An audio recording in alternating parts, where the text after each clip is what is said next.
मुख्यमंत्री एटीएस ने 2-3 याद्या दिल्या सरकारला आणि त्या हजारो बांगलादेशींच्या याद्या आहेत.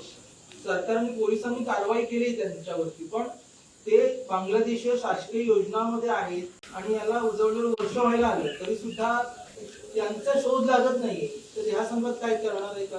हा शोध आता लावणं सुरू झालेला आहे आणि तो शोध लावणं आता याकरता सोपं झालेलं आहे की आता पश्चिम बंगालमध्ये भारतीय जनता पक्षाचं राष्ट्रीय विचारांचं सरकार आलंय.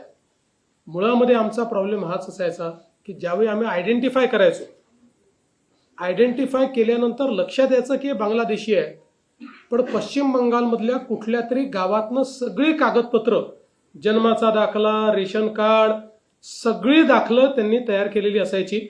त्यामुळे त्यांना डिपोर्ट करण्याकरता मोठी प्रोसेस करावी लागायची.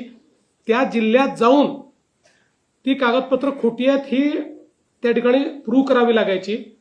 आता सुदैवाने अशा पद्धतीची कारवाई पश्चिम बंगालमध्ये कोणाला करता येणार नाही, तेव्हा आता डिपोर्टेशन हे फास्ट होईल.